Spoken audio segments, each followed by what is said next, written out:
রাত 1:45 বাজে, সবাই শুয়ে পড়েছে, গোটা কল্যাণ গ্রাম শুয়ে পড়েছে। তোমাদেরকে দেখাচ্ছি, এই দেখো রাস্তাতে একটা কুকুরও নেই, অথচ আমাদের বাড়ি।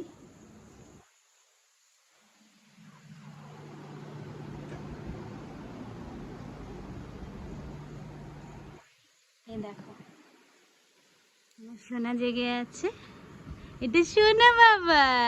ওরে বাবালি, কত সুন্দর একটা স্মাইল। আর এটা সোনা মা, সোনা মা, এই দেখো। আর এই যে সোনামার দিদা, কি করছে সোনামার দিদা? দেখো ঠিক টাইমটা দেখো তোমরা, তাহলে বলো কি অবস্থা আমাদের। তোমরা কে কে এরকম রাত জাগো সোনাদের সঙ্গে, কমেন্টে জানিও।